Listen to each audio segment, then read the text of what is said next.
Philosophy Salon. Tonight's speaker is Dr. Edward Kantarian from the University of Kent. Edward is a reader in philosophy at Kent, and he specialises in a wide area of a wide range of philosophical topics. He has published extensively on the philosophy of language, in particular a book on Frege, which was published with Continuum in 2003. 2012. And more recently, Kant, God and Metaphysics, published with Routledge in 2017. Yes, correct? or 18. And is currently working on a book on communism. But Edward's topic this evening is Heidegger and the Earth. Please welcome Edward.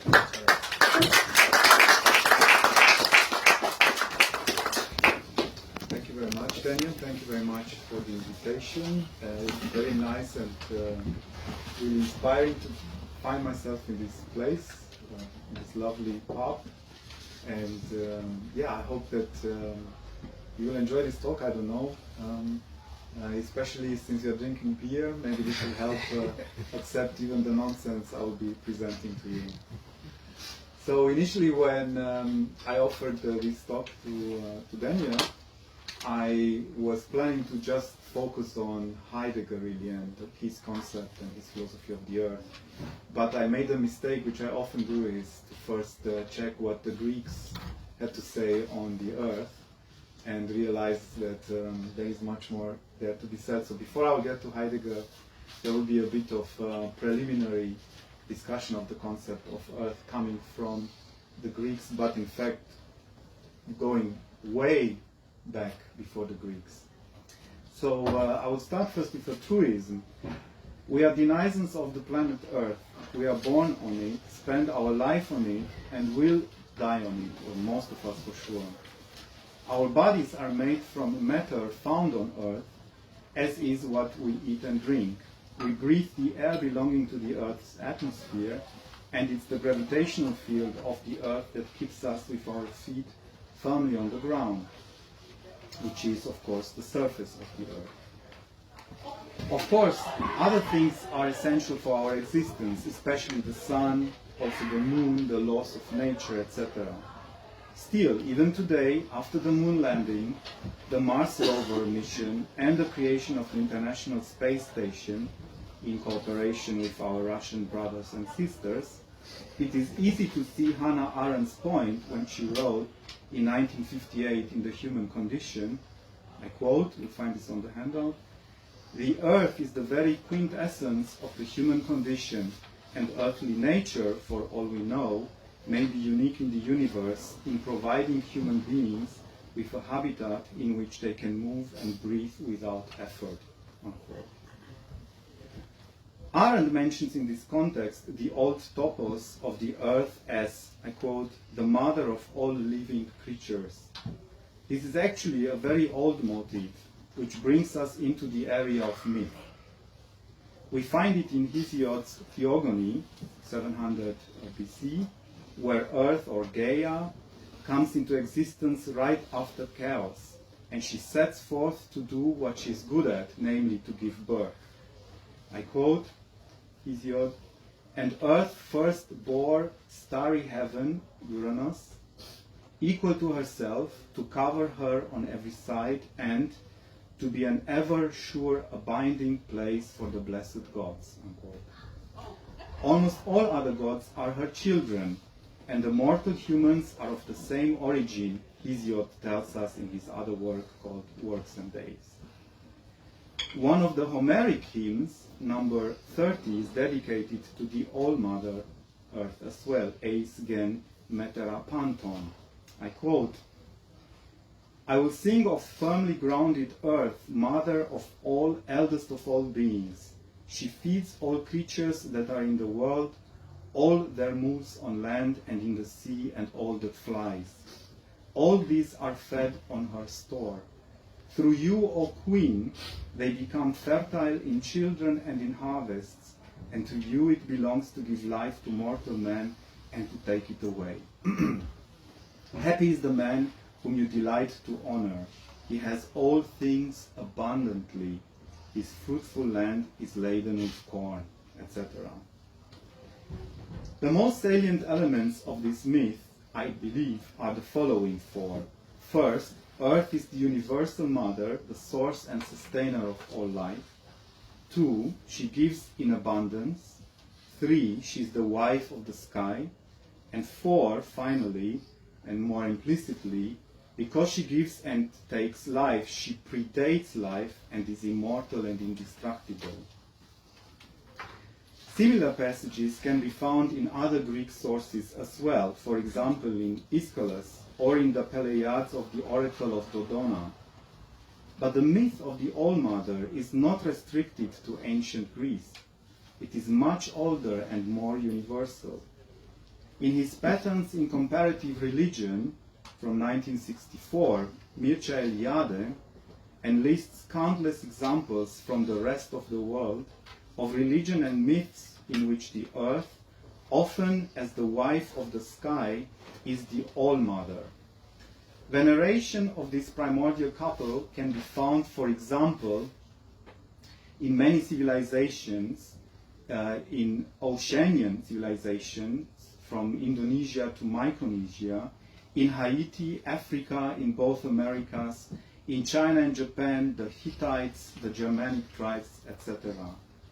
For example, the Kumana tribe in southern Africa have songs that could be taken straight out of Hesiod and Homer. I quote, "The earth is our mother, the sky our father. The sky fertilizes the earth with rain, the earth produces grains and grass," unquote. There are various inferential paths flowing from this myth, some appearing in some civilizations, others in other civilizations. In most of them, there is a more direct link between humans and earth, with some traditions assuming that humans actually originate from the earth, in other words, are born by her, with the souls of newborns having dwelt, for example, in the soil, in caves, rocks, crevices, springs, wells, rivers, and trees.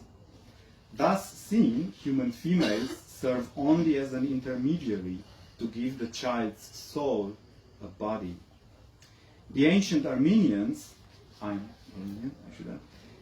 believed that the earth is the maternal womb, I'm quoting here from a source, Armenian source, whence humans came forth, unquote.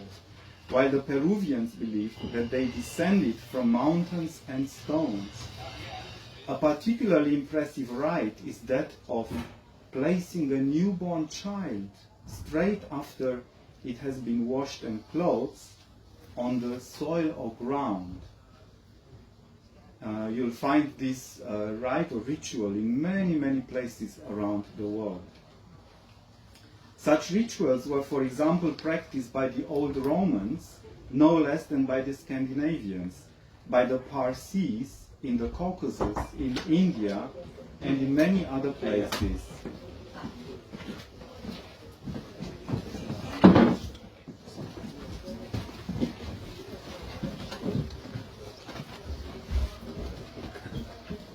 The occurrence of this practice all over the globe is most remarkable and maybe have quite deep significance, however weird or savage it may appear to us today to place a newborn child on the ground.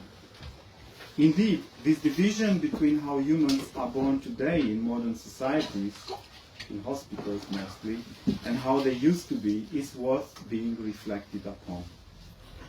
Following Eliade's analysis, here is an expanded breakdown of the earth myth. I have here 10 points, not all are equally important for my discussion. 1. Earth is a primordial and sacred being. 2. She is immediately experienced and accepted in her vastness, solidity, and variety. 3. She is the foundation of all concrete manifestations, which are thus connected with one another as a great unity or totem. 4. So Asterix indicates the proposition is important for my discussion. She is the inexhaustible and constantly active fount of all life, the All-Mother. What she gives are gifts. 5. Her womb is hidden away from humans. Its workings are mysterious. 6. Humans come from her womb and return eventually to her womb. 7. Humans thus belong inextricably to the earth, originating from her, being nourished by her, and eventually dissolving back into her. 8. She is immortal and indestructible, always there, the reliable ground. 9. She is the wife of the sky, himself indestructible. Eliade calls this the so-called cosmic hierogamy. And 10. Humans are latecomers, have no powers over earth and sky, and cannot interfere with the creation of life. This is, of course, just an idealized version of the earth myth. But whatever more specific version of it we choose, it is easy to relate to this myth, at the very least, in the sense of taking it as a sublimation of the sort of truisms I started the talk with.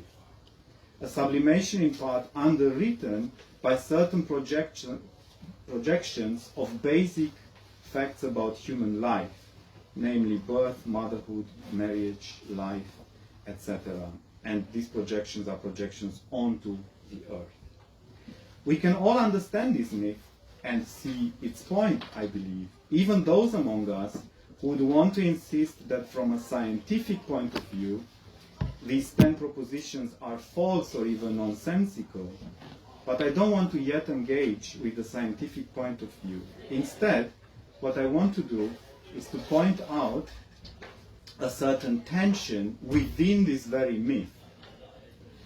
It strikes me as curious that Earth is presented in this myth, or by this myth, both as a mother, proposition 4, and hence as alive, frail, and vulnerable, susceptible to injury and death, and, second, as immortal and inexhaustible and indestructible, propositions again 4 and proposition 8, and hence as preceding life and grounding it. I believe that this tension within the myth is not simply a logical slip by the so-called primitive mind. Rather, changes in human life and civilization have occurred in the last 100,000 years or so at a much faster rate than changes in the cycles of the earth, nature, and the climate. Later on, of course, changes of the so-called sky. These cosmic cycles, as Eliade calls them, have seemed so far to be much more constant than our transitory affairs. Seen thus, the earth really is like a mother to the small child. She is simply there, taken for granted, reliable and enduring, the pool of all resources that a child needs. In their reliance on the natural cycles of regeneration and decay, the primitives and ancients saw themselves, helpless as they were to modify these cycles, as children, and earth or nature as their mother. They were bound to have not simply just faith in a hard ground, but faith in a perpetual, fertile, life-giving and life-sustaining soil. The earth myth is the belief that life will go on in one form or another, given that the earth is the basis of all life. That life as such, not a life of the individual, but life with a capital L, might itself come to an end. That life itself has a lifespan, as it were, does not enter the picture of this myth. I will now move on to medieval times and the early modern period. This faith in the indestructibility of the Earth Mother will persist for a very long time and will remain unquestioned in many traditions and even in European philosophy. So much so that hardly any substantive reflection on the concept of the Earth will be put forward before the 19th and 20th centuries. There are many examples to this curious blindness in the Middle Ages and the early modern period in Europe, so I'm focusing now my discussion on Europe. One avenue to explore is the apocalyptic tradition in European thought. This has come in many varieties, and most are an offspring of the Judeo-Christian tradition. An example would be the eschatological prophecies of Giacchino of Fiore, who died in 1202, so just at the beginning of the 13th century. Fiore believed that after the age of the Father, the Old Testament, ruled by the laity, there would follow the age of the Son, Jesus, ruled by the clergy, and that is still our age, or Fiore's age, he believed. The next and final stage of history will be the age of the Spirit, introduced by a new order of monks, whom he doesn't name. Those monks will be fighting the Antichrist in a final apocalyptic battle, and then institute universal love, replacing legal clerical structures with purely spiritual ones. So kind of hippies of a sort. But we see easily that Fiore's apocalypse has a happy end, initiating an age of all the joys of the New Jerusalem as described in Revelation 21. True, this passage says, so Revelation 21, that, I quote, the first heaven and the first earth will pass away, but it will be replaced by a new heaven and a new earth. In other words, life will continue even after the apocalypse, at least for the righteous ones. Some kind of earth will continue to exist, and hence life and humans will as well. Most likely, for many centuries, an additional supporting pillar for the belief in this continuity of life was faith in the theistic God of Christianity.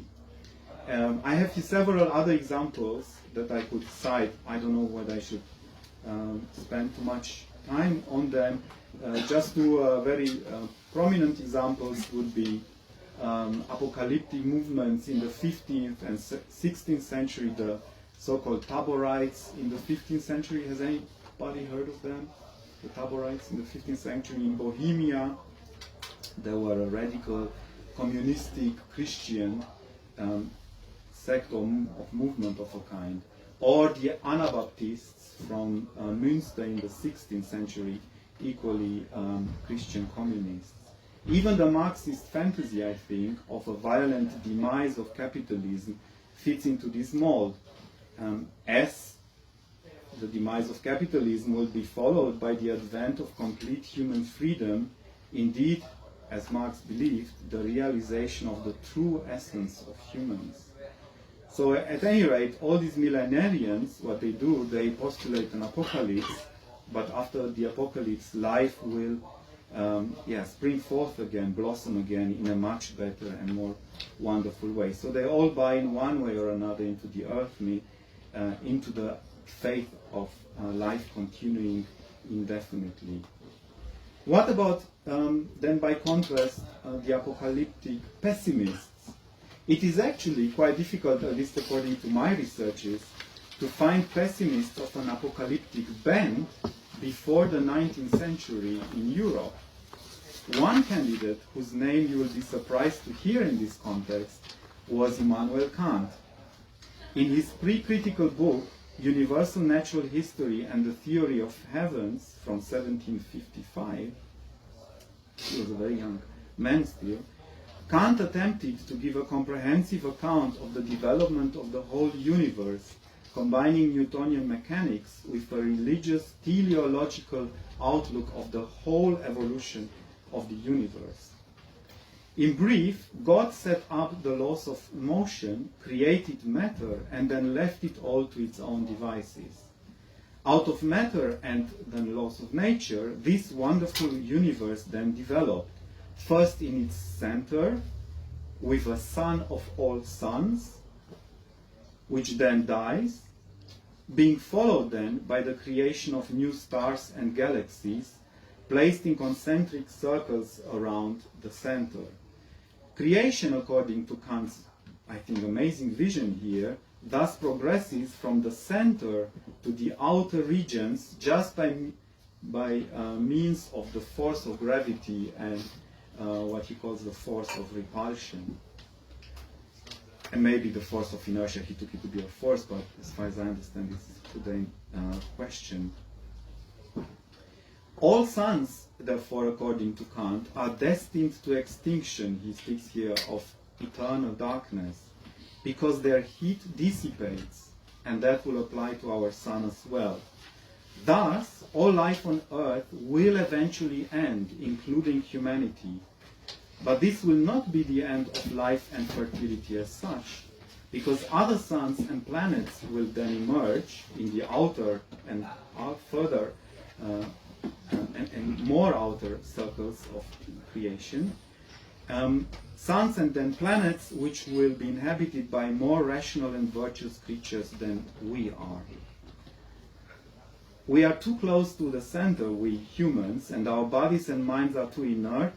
But as the quality of matter increases with the distance from the Earth, this is Kant's theory, so does the moral faculty of rational creatures. Since this is an infinite universe, according to Kant, he's following Newton here, life will progress rationally and morally to infinity, I quote, approaching the deity, but without ever reaching it, unquote. Evidently, Kant still relies on the Earth myth here, simply projecting it onto a cosmic scale. He simply replaces Earth with nature or with the universe, which is germinating with life and is capable of infinite improvement and has, I quote again, inexhaustible abundance pertaining to her essence. So he's talking about nature here, inexhaustible abundance. As to the later Kant, he doesn't turn apocalyptic either, or fully apocalyptic, either in a pessimistic sense. He simply restricts his faith that Earth-like life will continue, namely on this planet, which is visible from his postulates of practical reason, his talk about perpetual peace, and the infinite progress of mankind, from the famous essay from 1784, Idea of a Universal History with a Cosmopolitan Purpose. Very short essay, one of the best texts I think he ever wrote. I recommend you take a look. Good, so we're moving on. But then something happens in the 19th century. First, after the optimism of German idealism, a new form of pessimism arrives in the figures of Schopenhauer and followers such as Philipp Mindbender and Julius Bunsen. Second, as science comes of age, especially also in astrophysics, a new dynamical conception of the universe starts to shape our understanding of the Earth as well. Third, in an age of unprecedented industrial and demographic progress, the Earth myth itself begins to be addressed from the side of economics, for example by Malthus and Marx. So I'll go through these three episodes if you are interested. Yeah? Okay. Maybe I will not spend too much time on the metaphysical pessimists, just a bit. So admittedly, the Schopenhauer school develops a very refined sort of pessimism based on metaphysical and axiological considerations. Schopenhauer's pessimism does not question the Earth myth head on, but rather casts doubt about or on the meaning of desiring to exist at all in the world, that is, to be alive. This doubt extends then to the assumption that there will always be an Earth creating and nourishing us. The Earth myth is, after all, as I hope you have realized by now, an expression of our will to be alive, which is just what Schopenhauer aims to negate. But in another sense, the Earth myth does linger on even in Schopenhauer, as he takes the Maya of appearances to be inexhaustible.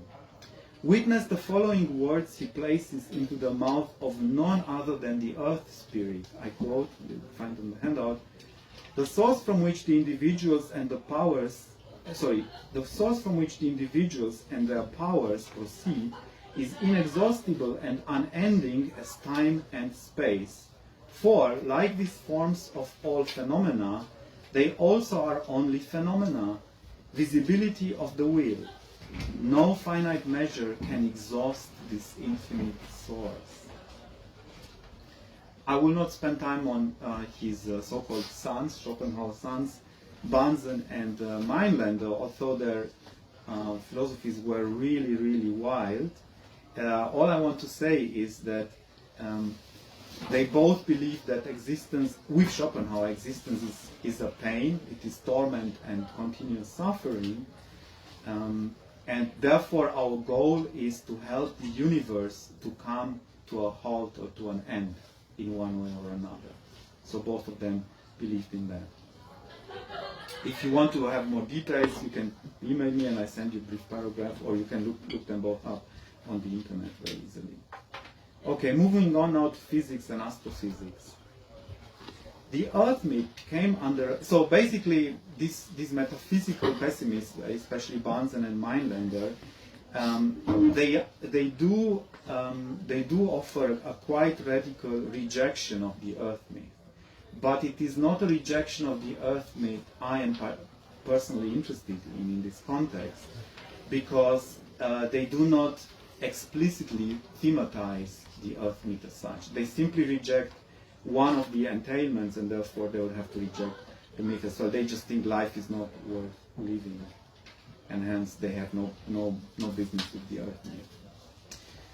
Okay, so physics and astrophysics. The Earth myth came under attack in a much more explicit way as a result of the so-called second scientific revolution, as Thomas Kuhn and I.B. Cohen have termed it, in the first half of the 19th century. The decisive step here was the formulation of the second law of thermodynamics by the German physicist Rudolf Clausius in 1850. The law states roughly that heat does not tend to pass from a colder to a hotter body unless you put extra work into it. That is, that heat tends to equalize temperature, which means that the degree of disorder in the universe, entropy, is constantly increasing. It was soon realized that this means that the universe is moving towards what was then termed heat death. As the British scientist William Thompson put it in 1852, I quote, "There is at present in the material world a universal tendency to the dissipation of mechanical energy," unquote. In other words, all lights will eventually go out, including that of our sun. Hence, Thompson continued, I quote again, "Within a finite period of time past, the Earth must have been, and within a finite period to come, the Earth must again be unfit for habitation of man as at present constituted," unquote. Notice here, of course, a certain parallel to Kant's belief that we and our planet are destined to perish in the long run. But gone is now the exuberant thought that new Earths and more rational species will follow our demise in infinity. Creation will not go on forever, reaching ever greater degrees of perfection. It is therefore little surprise, I think, that the idea of universal heat death sparked a major cultural debate in the later part of the 19th century, with many scientists and non-scientists alike finding this idea of cosmic heat death unbearable. Thompson himself tried to refute it, in fact, claiming that matter is distributed in infinite space, without, however, offering any convincing argument that the universe is really infinite. William James, a little bit later, thought that only God can save us from the unbearable nightmare of entropy. These were his words. So, what was then therefore the conclusion? Now, it would seem that the Earth is not an inexhaustible, immortal all-mother any longer, but just as moribund as any aged and exhausted mother. Note, however, that within this scientific physical context, the prospect of cosmic death was much cushioned or softened by the fact that it will arrive billions of years in the future. This saves proposition 8 to some extent concerning the long-term reliability of Earth, but of course it does not address yet the inexhaustibility thesis as such. So moving now to economics, closer to our daily concerns, the nascent science of economics began to ponder on at least one, although central element of the Earth myth, the inexhaustibility thesis. I'll briefly mention here just Malthus and Marx. Malthus was opposed to socialists like Godwin and also to Condorcet, who had argued that human perfection can be reached by abolishing private property, increasing social benefits, and improving the living conditions of the poor. Condorcet even claimed that scientific progress can improve our well-being so much so that the duration of our lives will continuously increase without reaching any end point. So he had total faith in science. Clearly, the inexhaustibility thesis of the Earth myth was here augmented by a Promethean element, characteristic of the Enlightenment and the Industrial Revolution, therefore rejecting Proposition 10, the idea that humans don't have any impact on creation.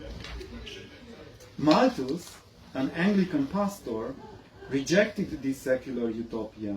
He defended, of course, private property, but also argued that reducing the natural checks on population growth would lead to greater disaster because unchecked population growth would then grow at a geometric rate, while food supply only grows arithmetically. Geometric rate means 1 to 4, 8, 16, arithmetic 1, 2, 3, 4, 5. Yeah?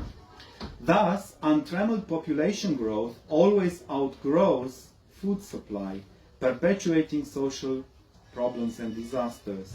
Malthus wrote, I quote, "The power of population is indefinitely greater than the power in the earth to produce subsistence for man," unquote. Malthus considered this a natural law which cannot be changed by humans, a fundamental limitation to the inexhaustibility thesis underpinning the modern dream of social salvation. Human suffering, he argued, cannot totally be eliminated and is in fact necessary for our moral development. As to the other aspects of the Earth myth, the idea of Earth as being something alive, for example, Malthus is ambivalent, describing the Earth on the one hand as a vast machine, while on the other hand characterizing its products, corn or raw materials, as gifts, which is interesting. Now, writing half a century later after Malthus, so Malthus wrote around the turn of the 18th to the 19th century,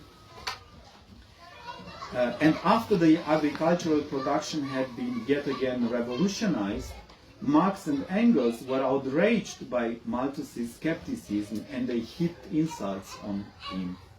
Marx called Malthus a bought advocate and a shameless sycophant of the ruling classes, while Engels argued that Malthus's, I quote, "vile and infamous doctrine, this repulsive blasphemy against man and nature, is refuted by the limitless progress of science."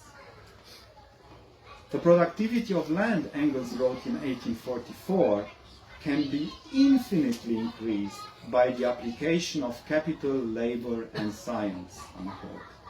Clearly then, the founders of modern communism held on to the Earth myth thesis of inexhaustibility, but they rejected other elements of the myth, in particular, the idea that the Earth is somehow alive, that was Proposition 4, something mysterious and sacred, Propositions 1 and 5, a totem or unity, unifying all life, Proposition 3, and especially the proposition that humans have no powers over Earth, Proposition 10.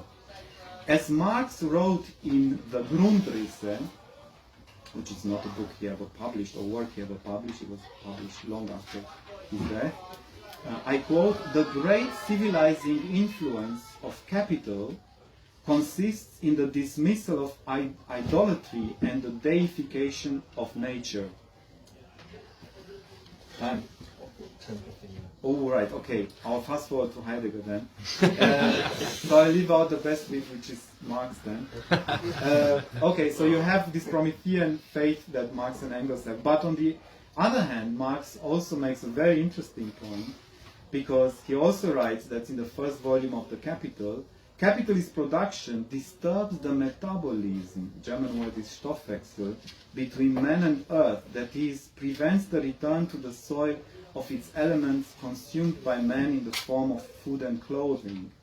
It therefore violates conditions necessary for lasting fertility of the soil. Capitalist, unquote, capitalist agriculture robs both the laborer and the earth. Its progress in increasing fertility for a certain time is progress towards ruining the last sources of that fertility.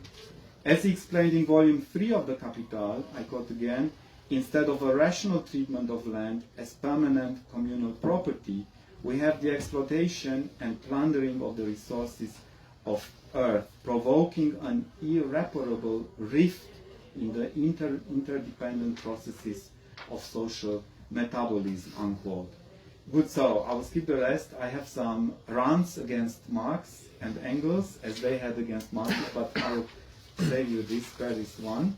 Instead, the word rift gives me, of course, the cue now to my final figure here, my final hero, Heidegger. So he's important for several reasons. First of all, he's the first major philosopher in modern times to have really extensively reflected on the concept of earth, but yeah, I stand corrected. If you can correct me, please, I would be very interested to hear about other people having done so. And he doesn't do it from a limited point of view, from the point of view of physics or economics, but true to his phenomenological origins, he is taking in a lot of different perspectives to give an account of the concept of earth. Now, the earth is as such almost not at all mentioned in Being and Time, his famous work from 1927, and it's only in the 30s that Heidegger discovers and explores the concept of the earth, mainly in his lectures on Hölderlin from 1934 onwards, and also in his famous essay on the origin of the work of art from 1935-36. We can distinguish broadly between two phases in Heidegger's thinking about the earth. In the first phase, the main emphasis is on strife and rift, so he's quite martial and militaristic in giving an account of our relation to the earth. But then, later on, following in part also Hölderlin, he will strike a softer tone, especially also after the German disaster of the Second World War.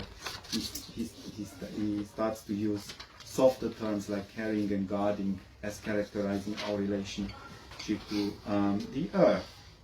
Now, Heidegger makes, in the 30s, a lot of certain lines, really they're just lines in certain poems and fragments from the famous German poet Friedrich Hölderlin, who died in 1843. So in particular, in the poem The Rhine, Hölderlin wrote that the gods cannot reach into the dark realm of the earth as they cannot feel anything, and therefore they need us, as heroes, humans, and mortals in general, to feel on their behalf. Heidegger also makes much of the following lines in Hölderlin's poem Germania, which is quoted here. I'll only quote the first three lines first. For almost as is the holy, the mother of all things, who calls or carries the abyss, whom men otherwise call the concealed one. Heidegger comments these lines as follows. I quote, she is the concealed one in the original sense, because she, the earth, is concealment itself, the enveloping closure of the womb. Hence Hölderlin's extraordinary word concerning her enunciated in an explicitly poetic way. She is the one who carries the abyss. And, quote again from Heidegger, in this abyss the firmness and individuatedness of all ground retreats, and everything yet finds its way to a constantly dawning new becoming. For the human being who dwells poetically upon the earth, that's also Hölderlin, he and he alone belongs to the abyss that the earth carries. The earthly dimension of the earth is unattainable even for the heavenly. Good, I'll leave out the bit from Heidegger's very famous essay on the origin of the work of art, but it goes in the same direction. To summarize then, Heidegger's concept of the earth contains the following points, and they will be all now by now familiar to you, because they are almost one-to-one corresponding to the earth myth, apart from a few propositions. In particular, very important is again proposition 4. Earth is the uncreated ground or reserve of everything and inexhaustible. Proposition 5. Earth is a principle of concealment. Proposition 6. She is the principle of creation and dissolution. 7. Humans belong inextricably to the earth. And finally 9, that's new, humans dwell poetically on earth. Okay, how many? 5 minutes then? 5? Okay. Good. So we have established certain similarities here, and they are quite striking. You could say, however, it's circular. It's not a coincidence, because Heidegger is following Hölderlin. Hölderlin was obsessed about the Greeks. The Greeks had the myths that I have described, so it's all moving in a circle. But I don't think it's that simple. Number one, well, that's why I used the Iliad. The earth myth doesn't just appear with the Greeks. You'll find it all over the earth. Second, I think there is an intuitive appeal to the earth myth, which is not explained by the fact that the Greeks had it first, if they had it first, which is not true. Sorry? Yeah. Okay. Okay, good. So this early understanding of the earth by Heidegger is further developed in later texts.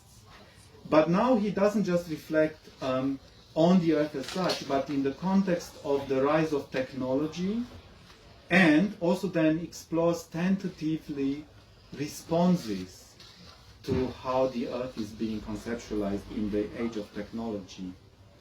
So he takes on board Hölderlin's commemorative understanding of the earth as something that once was before the flights of gods, and agrees with Hölderlin that our planet is not Earth any longer. He writes in 1959, Europe's technological industrial domination has already covered the entire Earth.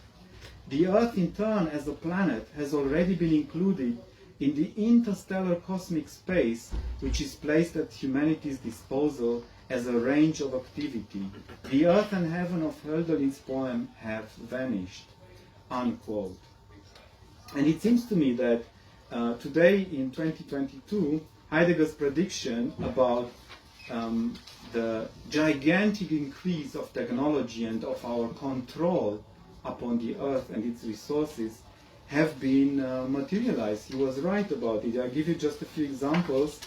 You may know them from the news. The new Russian rocket RS-28 Sarmat, known as Satan II, it has a range of 18,000 kilometers. It can reach basically any point on the planet now. It has a hypersonic speed of Mach 5, means it can reach London in 5 minutes or so. It buries 10 to 50 nuclear warheads, amounting to 50 megaton TNT. By comparison, that's 3,000 more than the Hiroshima bomb. And you need only 7 of these devilish rockets to basically bring about final extinction. Why? Not so much because of the radioactivity, but because of the dust that is being created, and that will cover up the sun, and so will enter an age of darkness, and there will be no plants around. So that's just one example. Second example, human artifacts have now exceeded living biomass. You must have seen this in the news. I won't dwell on it. Textile industry, 100 billion clothing items are being produced every year on the planet. 85% of them land on the landfills. Next time you want to throw out a t-shirt, think twice, and don't go to Primark if you can afford, obviously, and other such places. Every day, how many commercial flights are there? 100,000 of them. Every single day. You just have to go on flightradar.com and see that. And of course, we are emitting around 1,141 tons of CO2, so carbon dioxide per second. That's 36 billion tons per year. Good, so I'll now try to investigate to see whether Heidegger gives us here any possible responses to that. Well, he says the following. Essentially what we need to do is we need to learn to dwell poetically on earth. And he thinks this needs to be done by reflecting etymologically on the concept of dwelling, which comes from the Old Gothic vunian, which is connected to preserving, sparing, and sparing, preserving and sparing. Now this preserving and sparing is not just refraining from harming something, rather it is something positive. We leave something in its being, right? We let it be, to quote, isn't it happening? Yeah. But he suggests this dwelling can only be achieved if we know our place in the so-called fourfold. The fourfold consists of 1, humans, the mortal ones, 2, the deities, the gods, 3, earth, 4, sky. And he thinks this fourfold is like an organic unity and we are a part of it. Only in this way we can turn this ship around, by finding our place within the fourfold. Reverting therefore to the earth myth, Heidegger writes, earth is the serving bearer, blossoming and fruiting, spreading out in rock and water, rising up into plant and animal. When we say earth, we are already thinking on the other three, sky, humans and gods, along with it. The mortals dwell in that they save the earth, he says that. Saving the earth does not master the earth and does not subjugate it, which is merely one step from total plunder. Okay, good. So as my final point, raising some objections now to Heidegger. So I have 4 objections. I don't know whether you want to hear them all. Number 1, the problem is to start with the fourfold. The fourfold contains the element of the gods, but we live in a secular age. It's not clear what these gods are supposed to be, where they are supposed to come from. We cannot just invent them, and there are no gods which all humanity pray to right now. Second, Heidegger has very little to say about living beings other than humans. Even when it comes to us, he prefers to call us the mortals rather than, according to Aristotle, the rational animals. Generally, Heidegger is much more anthropocentric than he would like to be. He neglects the biosphere and distorts in this way our relation to the earth and nature. In my view, an enriched concept of the earth ought to include the biosphere, and this is in fact implicit in the original earth myth. In other words, my view of the earth, my concept of the earth, would be the planet plus the biosphere, taken as a unity. For without the biosphere, Earth would be just the 3rd planet in the solar system, and without the biosphere, Earth is more like a living being. And with the biosphere, Earth is more like a living being. Hölderlin sees this better than Heidegger. The passage from the Rhine that I quoted before actually expresses a comparison between the sufferings of the poet and the sufferings of the earth. You just have to read the 3 lines that I have left out. Third objection, and related, Heidegger remains hostage to the old tension in the earth myth I have pointed out before, treating the earth as something alive but indestructible. Indeed, as we have seen, he buys quite explicitly also into the abundance or inexhaustibility thesis. For this reason, he cannot envisage that the earth can be destroyed, and with it, mankind and the rest of the biosphere. I can quote passages where this is very clear, but I'll leave this out for now. And finally, the 4th objection, I'm on the last page, you will survive. When it comes to the normative aspect of his argument, Heidegger does talk about saving the earth. He uses quite nice and tender terms which don't belong to the common stock of philosophy. Terms like sparing, caring, guarding, letting it be. But it is unfortunately difficult to see what these terms amount to in practice, because Heidegger is almost neurotically anxious to insist that they are not to be understood in their ordinary sense. But in what other sense are they to be understood? He doesn't tell. His terminology, meant to help us come into a radically different relation with the earth, remains aloof, abstract, theoretical, metaphysical.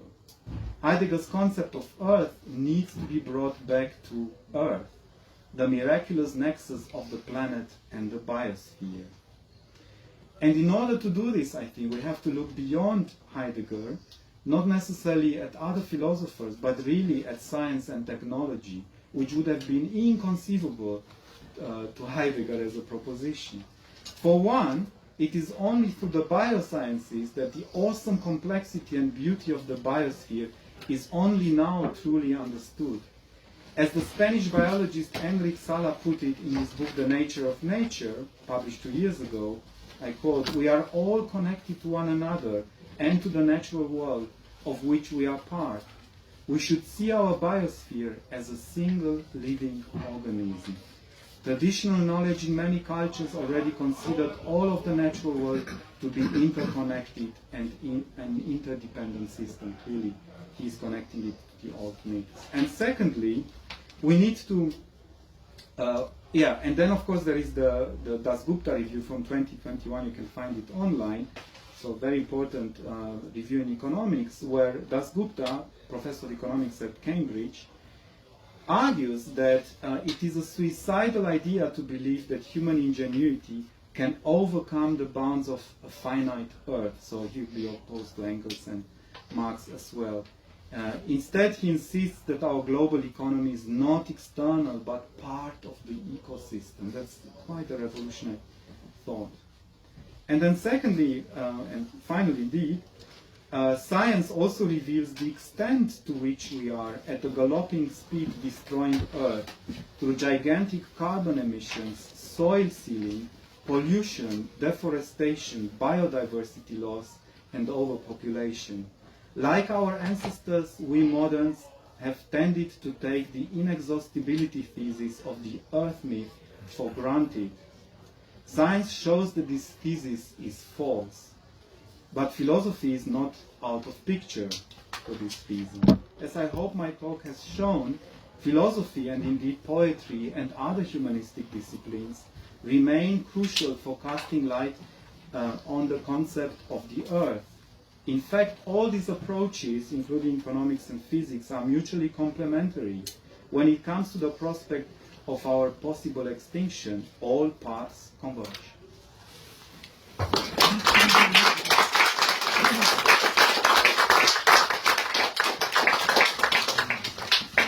Thank you very much, Edward. So there will now be a 10 to 15 minute interval, and then we will resume with questions.